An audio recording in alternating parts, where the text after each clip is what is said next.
જુઓ આખો વિચાર ક્યાંથી એવી ટૂંકી બ્રીફ આપી દો. હું તો મારો એટલા ટકાટક ધંધો કરતો હતો. મોદી સાહેબે બધાને બંધ કરાવ્યા કોવિડમાં. એમાં પહેલા રાઉન્ડમાં વળી ગયો, કારણ કે મારી આદત હતી ઘરમાં પુરાઈ ના રહેવું, કોઈ મને રોકે નહીં. હવે પીએસઆઈ સાહેબ ને બધા ઓળખતા હોય એટલે આડેધડ જાજુ ફેર્યો. છોકરાએ મને કીધું તો બાપા પેલા વેલો કોવિડ તમે લઈ આવશો ને હાચે જ લઈ આવ્યો હું ઘરમાં. એટલે 3 માળનું ફર્સ્ટ ક્લાસ એટલા ભગવાનની દયાથી મકાન છે, ઉપરના માળે પૂરી દીધો. ત્યાંથી આ સેવાનો જન્મ થયો. જેટલા હતા ને એટલે બધાને બેઠા બેઠા ગ્રુપ બનાવ્યા. ગ્રુપ બનાવીને રેવન્યુ માહિતી ઓડિયો કંઈક ને કંઈક ચાલુ કર્યું. 7 નંબર મોકલવાનો, ઓલાન પેલાન. એમાં પછી કે હવે મારા ભાઈબંધને જોડી થવું, આને જોઈન્ટ થવું છે ને, એટલે જોઈન્ટ થતા ગયા, ગ્રુપ બનતા ગયા. પેલા અમારો લાપાશ્રી ગ્રુપ, કાળીપાઈટ ગ્રુપ ને થોરા એવા બધા ગ્રુપ બન્યા. એમ કરતા કરતા 21 ગ્રુપ થયા.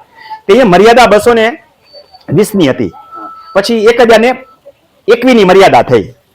એમ કરતા કરતા 30-35 ગ્રુપ બન્યા. એટલે 2-3 વર્ષથી આ સેવા આપી. કોવિડ પછી થોડાક સમય માટે ઓફિસ ખોલી, પણ હુંવાણી ન થઈ. કારો ધંધો બંધ કરી દેવો છે. જેટલા બેઠા હતા, સ્ટાફ વાળા હતા, એ બધાને બેઠા પગાર દીધા.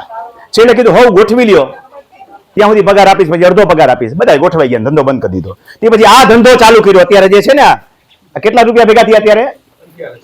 આ તાલીમ કેમ્પમાં જે 11,000 રૂપિયા ભેગા થયા ને, 11,000 વાળો ધંધો ચાલુ કર્યો. એટલે ઘણા બહારથી બેઠા બેઠા લાગે છે કે રમણીકભાઈ ધંધો હાલે છે. એ આ ધંધો બતાવું છું કેવો હાલે છે. પછી રૂડાવાળાએ અહીંયા સંપાદનનું કામ હતું. મને કે રમણીકભાઈ તમારી હું હારી ઓળખાણ હારી છે, તો કે સંપાદન માટે ખેડૂતોને સમજાવવા પહેલા આવેલો સેમિનાર. એ ખેડૂતોને સમજાવવાનું ભગવાનની દયાથી બધા અહીંયા સહયોગ કરી દીધી. પછી જુદી જુદી જગ્યાએ અહીં હમણાં ભાનુભાઈ આવશે, ત્રીજો એમને મને બોલાવ્યો એના ગામની અંદર. એમ કરતા કરતા આખા ગુજરાતના પછી ધીમે ધીમે પ્રવાસ ચાલુ કર્યા. જે ખેડૂત આયોજન કરી દે, હવે બધા સાંભળે છે એટલે કહી દઉં કે હું તમારા ગામ કેવી રીતે આવીશ.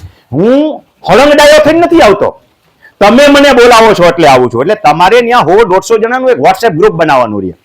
વોટ્સએપ ગ્રુપ બનાવો, એમાં મારા થોડા વિડીયો મૂકો એટલે એને ખબર પડે કે રમણીકભાઈ અહીંયા આવશે તો શું શીખવાડશે. અને પછી 100-150 જણાનું ગ્રુપ હોય એટલે તમારા ગામની અંદર હું આવીશ. ચા નાસ્તાની વ્યવસ્થા કરજો, ઘટશે પૈસા તો હું નાખીશ. પેલા જમાડતો હતો, જમાડવાના બંધ કરી દીધા. ઉપલેટાની અંદર 650 થાળી ઉપડી હતી. શીખવાવાળા અંદર 35, 40, 50 જણા હતા. પરાને કાટલા પકડીને બેઠા હતા 150 જણાની. ત્રિમંદિર 2 વાર કાર્યક્રમ કર્યો. 500 થાળી તો 550 થાળી હતી. શીખવાવાળા 200 જણા નહોતા પૂરા. અને એમાં સાચું શીખવાડે 25 જ હશે. આવા તો જમવાના કેટલાય પ્રોગ્રામો કર્યા. દાતાઓ મળી જતા હતા. પછી બંધ કરી દીધું કે આવું જમવાનું કરવું નથી, ખાલી ચા નાસ્તા કરવાના. એમાં થોડી ઘણી ગામનું ફંડ આવે તો ભલે, ઘટે તો આપણે નાખીને હરભર થઈ જાય છે. બહુ ઓછું નાખવું પડે છે ક્યાંક જાય તો. પણ સામેથી હું કહું છું કે તમે તમારે કરજો.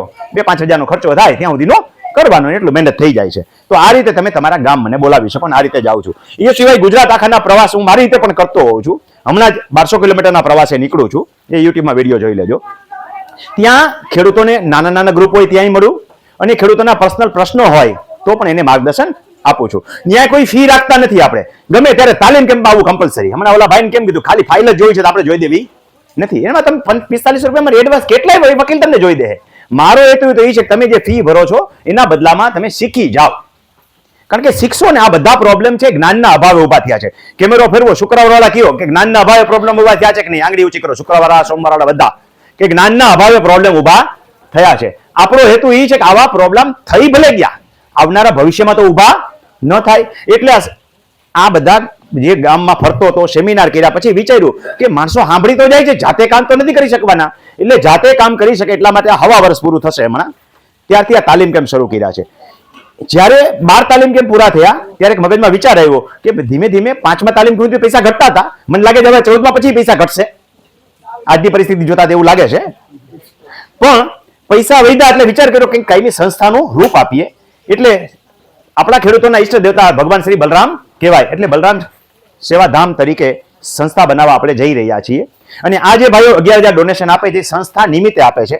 એમાંથી નાનું એવું મંદિર બનાવશું આપણે, અને પછી સંસ્થાની પ્રવૃત્તિ કરશું. જેટલું ફંડ હશે એ પ્રમાણે પ્રવૃત્તિ કરશું. તો આ આપણો મુખ્ય આશય છે.